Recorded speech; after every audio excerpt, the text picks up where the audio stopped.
Good morning. I'm not going to tell you what time it is. It's really, really late. I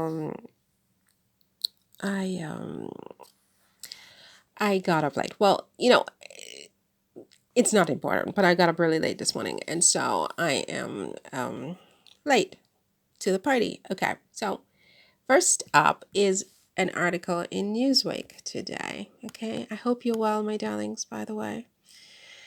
And I don't know why I keep getting those. Oh, I know because I did an article the other day about the coronation menu, and so I just keep getting all these food ads in my feed. Okay, so it's tracking. Um, so good morning, my darlings, as I said before, and welcome to my YouTube channel. If you're not yet following me, I would appreciate it if you would hit the subscribe button right now because I am trying to boost the channel and boost the algorithms and and boost the channel and get it juiced up. Like I said, I need to juice up the algorithm. So I'm giving you 5 seconds right now to just hit subscribe before I begin to speak about this article.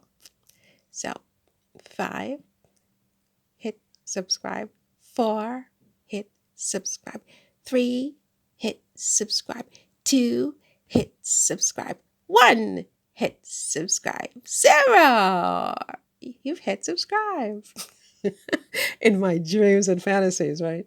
Okay, well, you're welcome anytime. So, Prince Harry and Meghan Markle apparently, according to an article in Newsweek, they their chances of attending the coronation has received a boost because apparently Americans are okay with them going. I mean, just 9% of Americans, according to a poll by Redfield and Wilton for Newsweek, um,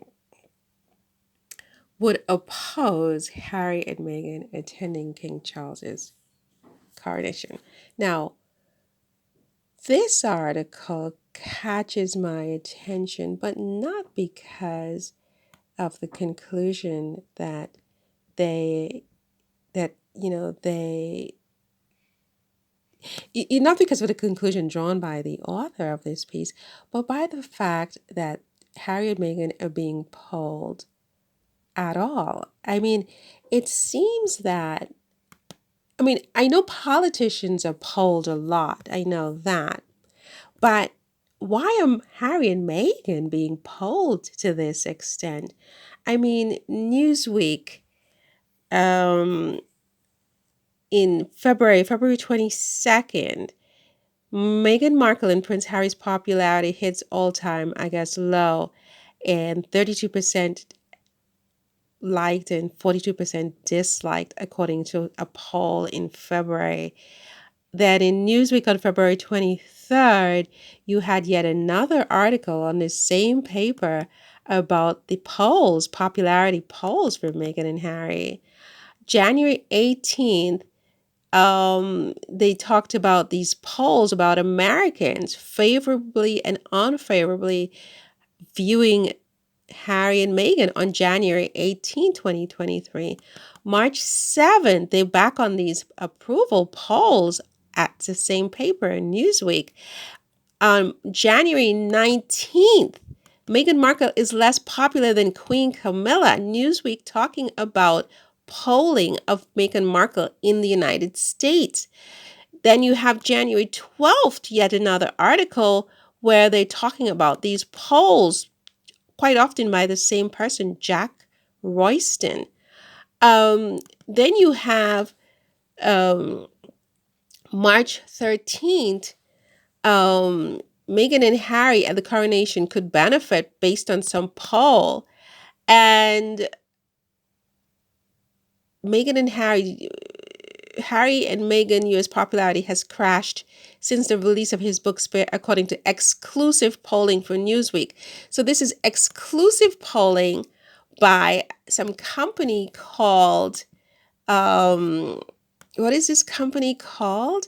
Redfield and Wilton. I have no idea. Maybe I should know. I have no idea anything about this company. I mean, obviously, I've heard of Newsweek, but I'm not going to say that I'm like, I read Newsweek every day or every month or even every year. I mean, but I know of it. But this article somehow came up into my feed this morning, and I find this very bizarre at best. Why is Newsweek constantly polling Meghan and Harry? They're not politicians. They're not running a country. They're not in charge of anybody's well-being, whereby you need to know whether, the population is in favor of their leadership or not. They're not the next king and queen. They're two private citizens, to my understanding, living and working in California, growing their family. So, in the first place, why is Newsweek conducting all these private polls specifically in America and then running all these articles in America telling Americans that they hate Meghan and Harry, which is essentially and effectively what I think these polls are doing. These polls are influencing the thinking of Americans who may otherwise be completely indifferent to this whole Meghan and Harry saga, or who may like Meghan and Harry. These constant pollings, these constant results, and the plethora of articles that are being written about this subject of the polls and the conclusion being drawn by the polls, I think is designed for propaganda. Really, I have to say that I think the objective of these polls and these articles about these polls are specifically designed to undermine Meghan and Harry in the United States specifically. They are on a mission, whoever they are, to undermine Harry and Meghan in the popular opinion of the people in the United States. And so they are going to write tons and tons of articles, all of it about the subject of polls, of how Americans are turning on Harry and Meghan. I mean, people love Harry and Meghan. You can see that on the streets. Even yesterday when Harry went off to England, I mean, these were English people who supposedly hate Harry and Meghan even more than Americans supposedly hate Harry and Meghan. And they were, in minutes, as soon as they heard Harry was in London, they were tripping over themselves to come and see him and take his picture because I guess presumably they hate him so much.